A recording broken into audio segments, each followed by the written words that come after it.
views expressed on this program are those of the producers and individuals appearing on this program and do not necessarily reflect the views of the Sun Prairie Media Center staff, its video service providers, or the staff and elected officials of the City of Sun Prairie.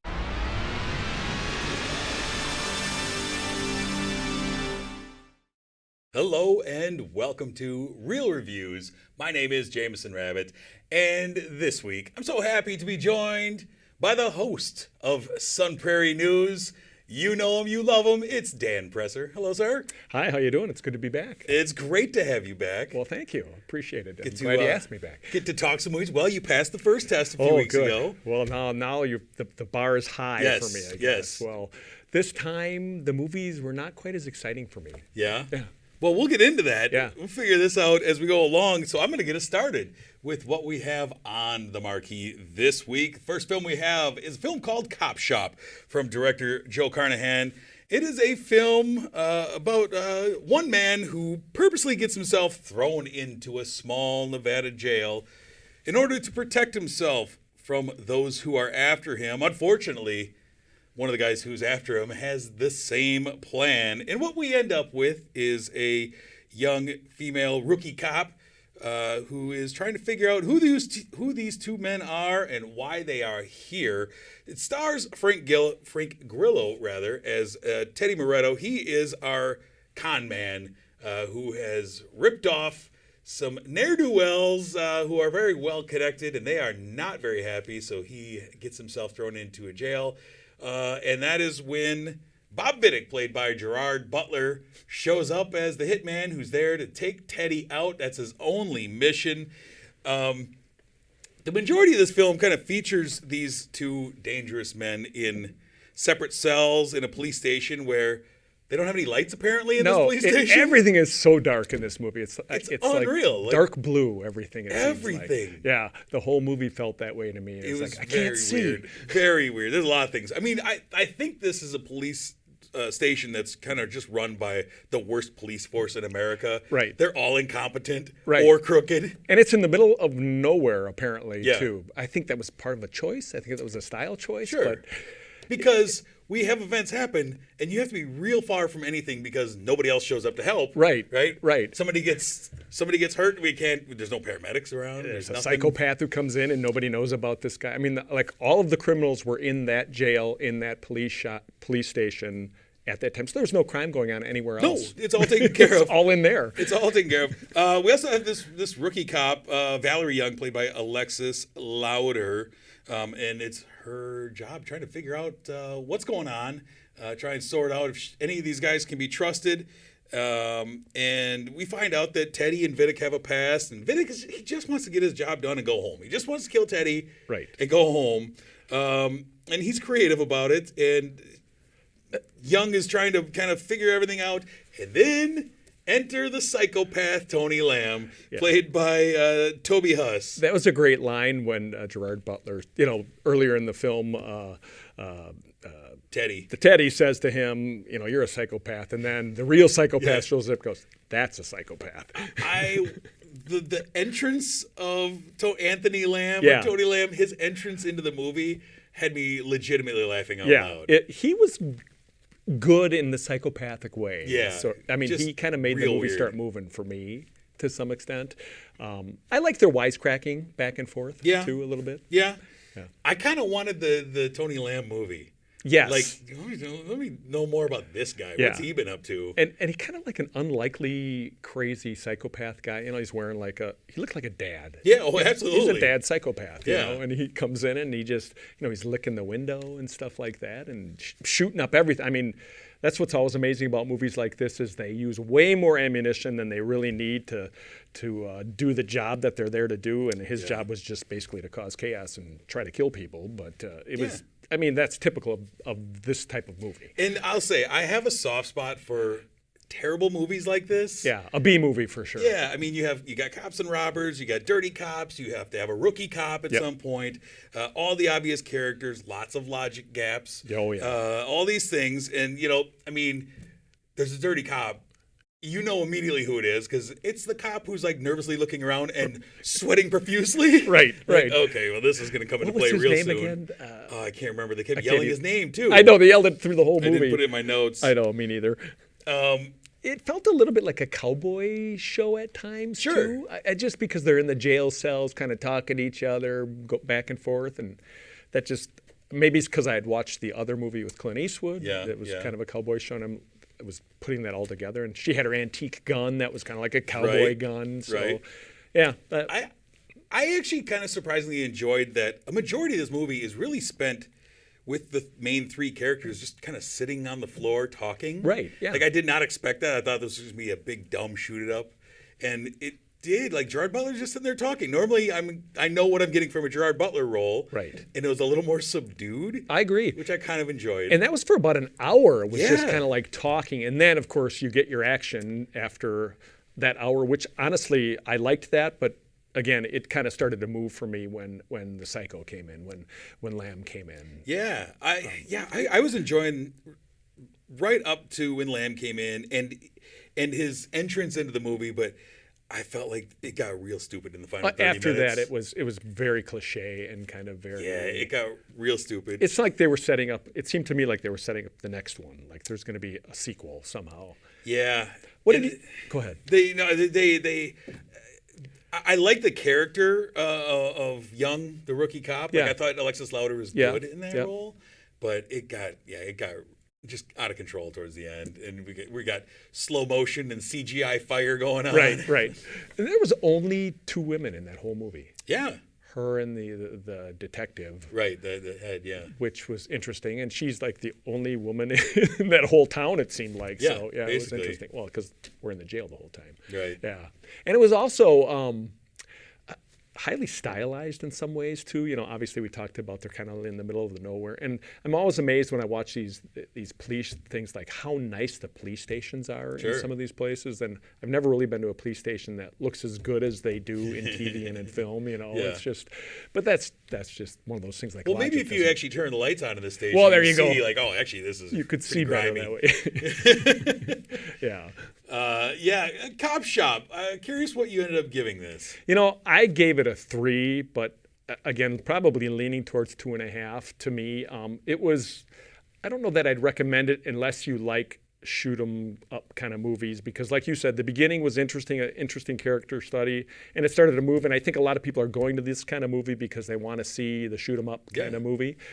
So if you like that, you probably enjoy it. But I don't know that I'd recommend it. Yeah, I kind of echo that. I gave it 3 stars as well. Like, I don't know if I liked it. Right. I enjoyed parts of it, but yeah, it was different than I was expecting. I think expectations play a lot into things. I'm going in expecting like this is going to be terrible. You're right. Because Frank Grillo is not a great actor, and he's got a Halloween wig on in this movie. Yeah, you know, but I enjoyed it more than I was expecting. So yeah, I landed on 3 stars as well. I guess then. Let's move ahead, sir, with what else we have on the marquee. What do you have for us? So now we have our cowboy movie. Well, I kind of was expecting a cowboy movie. I had no idea what to expect with Cry Macho. This is Clint Eastwood's latest offering. He's the director. He stars in this movie.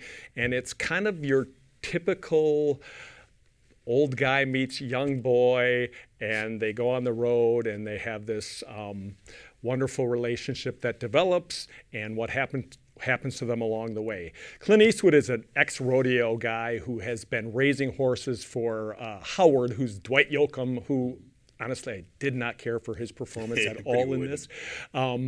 And Clint Eastwood then is tasked, after getting fired by Howard, to go and find his son in Mexico, who he wants to bring back to his ranch in Texas. So Clint Eastwood does it because he feels like he owes Howard something along the way, because he saved him from, of course, a life of over-drinking and pills after he left the rodeo and he lost his wife and child, which is terrible. So he goes down to Mexico and he finds his son after meeting the son's mom, who is a very unlikable character. Yeah. I can't remember what her name is anymore even, but nobody is really nice to this child, and you can see he's into rooster. He's got cockfights that he's in, and that's what he's doing when we first meet him, and then Clint Eastwood basically saves him from that and makes a deal with the mom to take him back. Well, kind of. He kind of makes a deal, and then they get in a car and they drive back to Texas. And I gotta say, I went into this movie with a blank slate. I didn't read anything about it. The title to me made it sound like, well, there's going to be some shoot 'em up in this, but there is no shoot 'em up in this movie. It's a movie that Clint Eastwood made a movie again, and honestly, maybe he should have stopped, in my opinion, making movies about with Gran Torino, because that was a really good movie, and had elements of that in this movie too, where he's kind of a mentor those themes, to a younger yes. generation. I feel like since Eastwood as a filmmaker is really interesting to me, because he feels like kind of a throwback to old Hollywood in ways, because he's been making films and in films forever. He's 91 years old. Yeah. But he's also changed his style over the years, and he's kind of innovated the way he is. But I feel like since Unforgiven, which was 30 years ago, 30 years now, that he's been kind of commenting on his own career through his films a lot. I think Gran Torino, I think The Mule, and commenting on him as a person. This one felt kind of personal too, because if it wasn't Clint Eastwood, if this was a movie that just starred a 91-year-old guy, you go, why did this guy choose a 91-year-old man to go to Mexico to bring his kid back, right? But it's I Clint thought that Eastwood. anyway, but you're right, yes. And so I felt like it was him saying, I'm still useful. Mike, the character of Mike, just wants to still be useful. Yeah. And I still see I have a purpose. I'm still making movies every year. And he doesn't want to be put out to pasture, and I appreciate that. I thought the movie was rough. I don't think it was a full script. It felt like there just wasn't a lot in this movie. It felt like a made-for-TV movie, Yeah. or no offense to people who like Hallmark movies, because I like Hallmark movies sometimes, but there just wasn't a lot there. There wasn't a lot there. Yeah, and it's slow, and there's a lot of him, and I expected, so a lot like Gran Torino, he's going to teach this kid about what being a man is. Right. But part of it was, I thought that all of the rest of the cast was really below average actors. Agreed. From the start, I was just like, was rough. wow, this is awful. And I mean, Clint did his best to kind of pull them along. I think even at his advanced age of 91, you can see the kind of the little nuances in his performance. Yeah. Nobody else really had that. No, and so I thought the film I thought was below average, average at best. And I think that's kind of the way his career's been since Unforgiven. He'll make some great films. Gran Torino, I liked Invictus. He does these, but then he has a Hereafter and that 9:17 to Paris. And I didn't really like The Mule a couple years ago. I thought that was kind of, because this movie does the same thing The Mule did, where it's a 90-year-old man who all these young women are throwing themselves at too. It's that feels self-serving. Yeah, I agree. And I didn't. It's not believable to me. I mean, when the boy's mom kind of threw herself at Clint, and then later he has a kind of a budding relationship with a mother. Yeah, I just thought it's not believable to me. I mean, I know Clint Eastwood, but like you said, he's a cool guy, and he's been a cool guy through his whole career, and he's an icon. So that's what made you believe it, but. In reality, I don't believe that a 50-something would go for a 90-something. Yeah, and that's just, I kept reminding myself, this. Okay, picture this isn't Clint Eastwood. Right. None of this makes sense. Well, they were going to make the movie with Arnold Schwarzenegger. This had gone through many, many, many different people. That's what this I heard. This has been 30 years. This has been in the making. Yeah. And I read the list of people that they had gone through, and Arnold was one of them. Yeah. He would have killed that kid. I mean, right. That might have been interesting. Would have been a body count in this movie. Probably would have been, because something would have happened in this movie. Right. Yeah. But what this movie did do is it got me rewatching old Clint Eastwood movies. Oh, okay. I was on HBO Max this week, and I was watching his spaghetti western trilogy. Oh yeah. And going back to the young Clint Eastwood, he was amazing. Those were awesome. Even when he kind of got away from that and did the what was it, Every Which Way But Loose and stuff. Sure, Like, give him an orangutan. He was good at comedy, and he still kind of has that element to him. Yeah, there's no doubt about it that he has a charisma and he has something. Right. And he loves to work. I mean, he's 91 and he's churning out movies every 2 years. So God bless him. He's got a vision. I just felt like he was missing something here. And two positive things, I mean, about the movie. The soundtrack was cool. Sure. I really liked the soundtrack. Yeah. And Clint Eastwood has a good eye. He has some beautiful shots in this show. There was a shot in there where he lays down in the darkness and just kind of fades into the darkness, kind of a statement about maybe where his life is going, you know, that typical cowboy shot out in the desert. And I just thought, boy, there's some just nice looking shots. I do think he's just an underrated filmmaker. Yeah. You look at his filmography of things he's made and say, wow, he's great. There was a scene where he's like trying to get underneath a car at one point. Oh yeah, and it hurt me to watch him. I know. It was like that Geico commercial. Yeah. Oh, you don't have to get out of the car, man. You don't have to. And then there's one point, of course, because he is an old rodeo star. There's one point where he's going to break a horse, and he gets up on that horse, and then they immediately cut to a guy who looked like he was about 45 on that horse. Right. I thought he's going to break his back just because you're brittle. I mean, I feel that way sometimes. But it's amazing because Unforgiven was kind of the statement of like, everyone says I'm too old. Right. And everyone's like, oh my gosh, I can't believe Clint Eastwood was able to do this. That was 1992. Right. So we're talking about 29 years ago. Yeah, 30 years almost. It's unbelievable what he's been able to do. But so what did you give it? Try Macho. I got to go to you first. That's the way the slide okay, is. That's the way it works. I actually think I was wrong on my last one. I think I said 3 for the last one. I think I gave it a 3.5. Oh, okay. Well, sorry, but we can adjust. This one I gave a 3 simply because I think it was a beautiful movie in terms of the film, and I like the soundtrack, and Clint is always kind of worth seeing, but overall the acting was very shaky. Yeah, I ended up giving it a 2.5, kind of right down the middle. Yeah, I mean it's you're tuning in for Clint Eastwood, and I don't think there's a whole lot else in there. Right. With the rest of the cast and the story, it was kind of rocky throughout. Yeah. I've seen a lot better from him. Yeah, me too. So. All right, let's move on to our streaming spotlight this week, where we turn to Amazon Prime, I believe, for Everybody's Talking About Jamie from director. Is that right? Jonathan Butterfly? Is that the name? I don't know. I don't know. Sometimes I wonder if spell check catches me.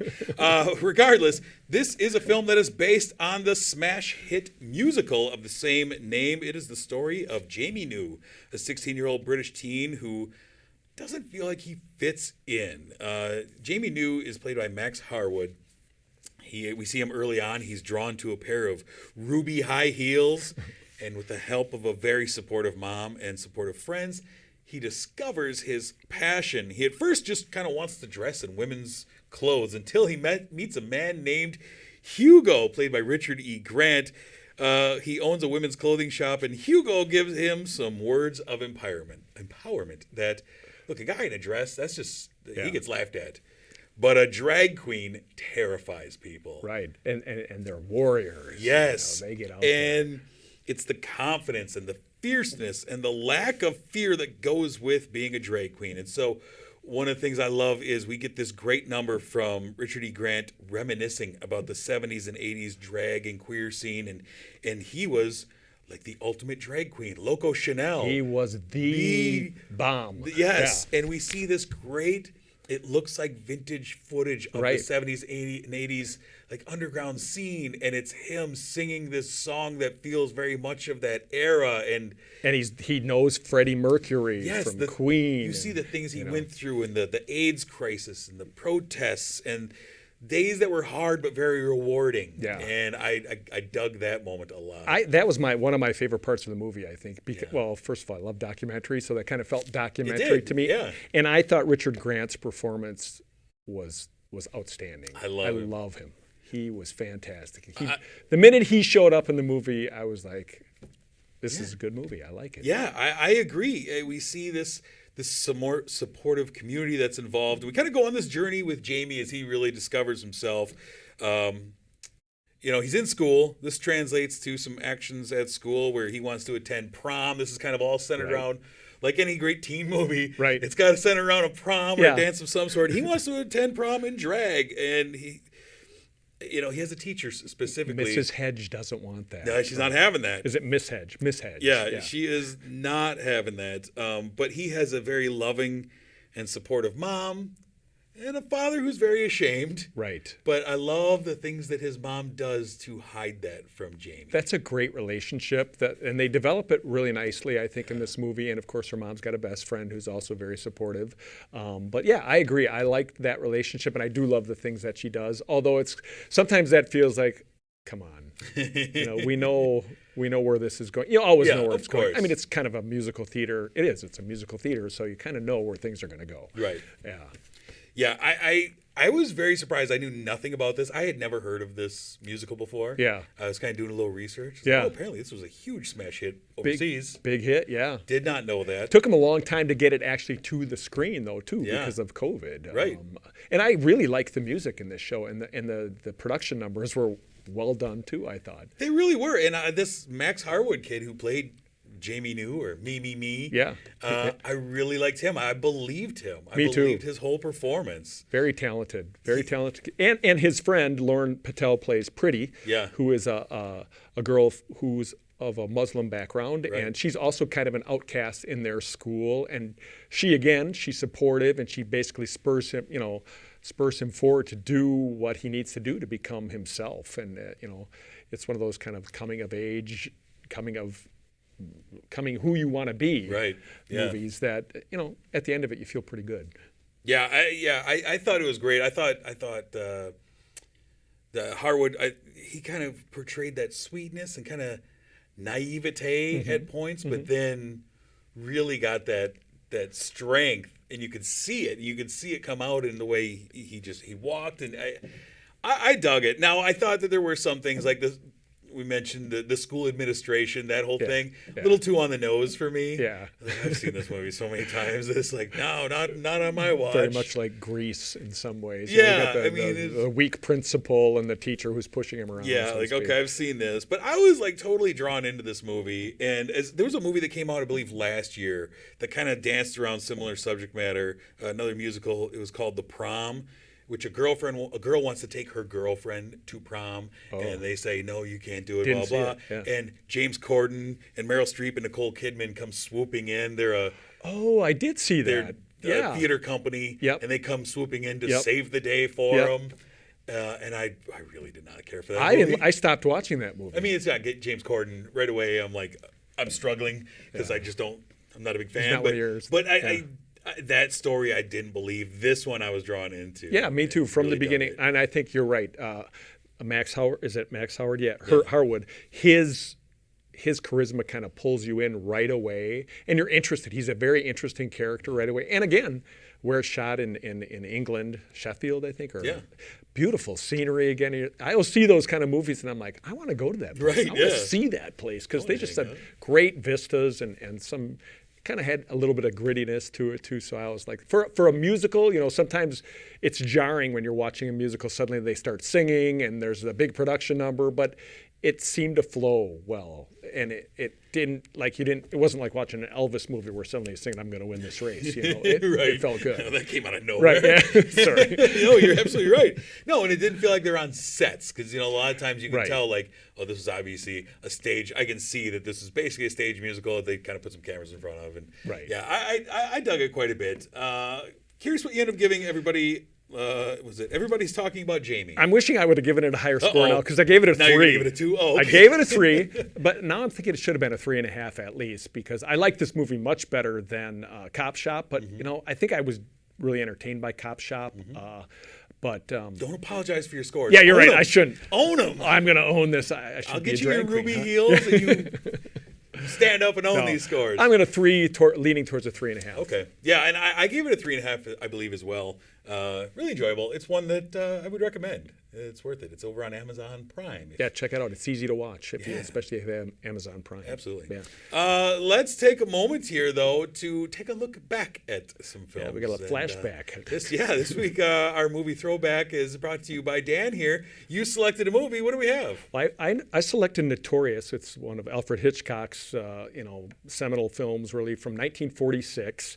That makes it 75 years old. Yeah, 75 years old. It's the 75th anniversary this year of the Cannes Film Festival, and Notorious was at that film festival in 1946. It was the film festival was supposed to start prior to World War II, and then it just didn't happen. So Notorious is really kind of a departure movie for Hitchcock in some ways. It's the movie of, and I got to go back to my notes here, but Cary Grant plays a federal agent, basically a spy, who then enlists Ingrid Bergman's character to basically be a double agent kind of a spy. She's the daughter of a Nazi operative, so to speak, and they basically he kind of falls in love with her right off the bat, basically after recruiting her to help. Ingrid Bergman. Yeah, it's Ingrid Bergman. It's no surprise there, one of the most beautiful, charming women of film, and then it's kind of what happens when she is then enlisted to go and find out what this Nazi organization is trying to do. And one of the guys in that organization is played by Claude Rains, and Claude Rains is a former lover of hers. Right. And then, of course, we have your typical 1940s tough guy, Cary Grant's. He doesn't really want her to go, but his bosses think she should still go, and she goes, and then Cary Grant basically acts like he doesn't love her. Right. So from there on out, she ends up marrying Claude Rains' character, but she's still working. She's still working for the spy organization.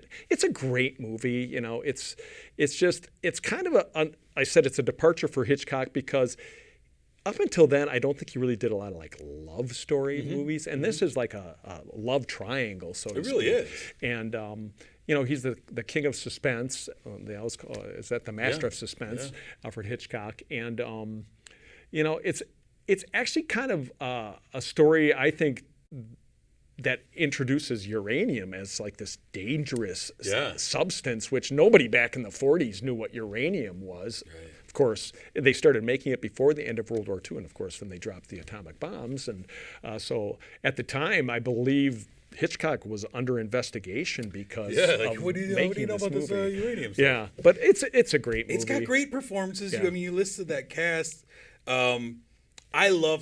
Hitchcock is my all-time favorite filmmaker. And I love this because he is so good at, first, his camera work techniques. I love there's a scene where Ingrid Bergman's, they're at a racetrack and she's looking through binoculars. Yes. And the way he's able to reflect the horse race in those binoculars in 1946, brilliant. Yep. He has a long tracking shot through Claude Rains's, they're in his place and he zooms in slowly and suddenly it zooms in on her pulling a key out from way, way far away. And when you watch those now, you see so much of that stuff, you forget that he invented was the first guy to do that stuff. Yeah. And I love the way Hitchcock was a master at unveiling the intentions of his characters through lighting and camera work. And he would use lighting to show this is a good guy, this is a bad guy. Yeah, you're right. They have dubious intentions. So you can Don't tell you're trust a film them. critic. I've studied a lot of Hitchcock. Yeah. But at one point he makes a Nazi a sympathetic character for a few moments. Yeah. Claude Rains' character, you're like, he doesn't know that he's being used. This guy is like, this woman is being, she's come back to me. Right. And he, and you see, Ingrid Bergman, who always seemed to play this woman who was mixed up with the wrong guy, who just wouldn't give her the love she needed. She was perfect at that. There's a man who loves her, who is forcing her into the arms of a man who also loves her, and it's wild. It's just, I love it. And of course, it's a Hitchcock film, so you got to have a bad guy with the mother complex. Right. Which I forgot about the mother. Yeah, he introduces her, and of course, the mother ends up telling Claude Rains' character to go ahead and poison his wife. Why not poison her? Make her die slowly. It's a great film, and I was very happy to rewatch this because it's been a long time since I saw it. I'm actually going to watch it again, I think, this week, because now that you've mentioned some of those shots, I have to see them again. All right, I encourage you to do so. Yeah. All right, let's take a look ahead at what is coming soon the weekend of October 1st. We have a few films. The first one is, I believe, The Many Saints. My order is different. The Many Saints of Newark in theaters and on HBO. This is the Sopranos prequel. We also have in theaters that week Venom, Let There Be Carnage. This is the sequel to the Venom movie we introduced Woody Harrelson in as Carnage. I'm there for that.